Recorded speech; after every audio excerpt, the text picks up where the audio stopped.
सोलापूर महानगरपालिका आणि rotary club of Solapur north यांच्या संयुक्त विद्यमाने सुरू करण्यात आलेल्या वात्सल्य रोटरी वुमन मिल्क बँक या महत्त्वाकांक्षी उपक्रमाच्या औपचारिक कार्यक्रमाचे आयोजन उत्साहात पार पडले।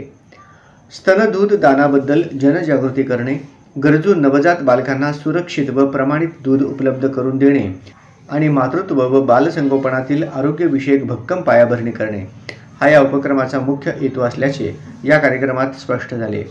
कार्यक्रमाचे सूत्रसंचालन वंदना मॅडम यांनी केले। कार्यक्रमाच्या प्रारंभी सोलापूर महानगरपालिकेचे आयुक्त डॉक्टर सचिन ओंबासे यांचे स्वागत संतोष सपकाळ, अध्यक्ष rotary club of Solapur north यांनी केले। उपायुक्त आशिष लोकरे यांचे स्वागत युगंधर जिंदे यांनी केले।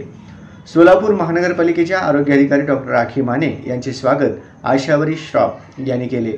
डॉक्टर शिरशेट्टी यांचा सत्कार डॉक्टर निहार बोर्टे यांनी केला। कार्यक्रमाची प्रस्तावना प्रकल्प प्रमुख डॉक्टर निहार बोर्टे यांनी सादर करताना वुमन मिल्क बँकेची संकल्पना, कार्यपद्धती, सुरक्षितता, निकष, दूध संकलन व प्रक्रिया याबाबत सविस्तर माहिती दिली। सोलापूर सारख्या मोठ्या शहरी भागात अशा सुविधेची नितांत गरज असल्याचे त्यांनी अधोरेखित केले। रोटरी क्लबचे अध्यक्ष श्री संतोष सपकाळ यांनी या उपक्रमामागील हेतू स्पष्ट करताना सांगितले की अनेक आईंच्या आरोग्याविषयक अडचणींमुळे किंवा प्रसूतीतील गुंतागुंतीमुळे नवजात बालकांना स्तनदूध मिळत नाही।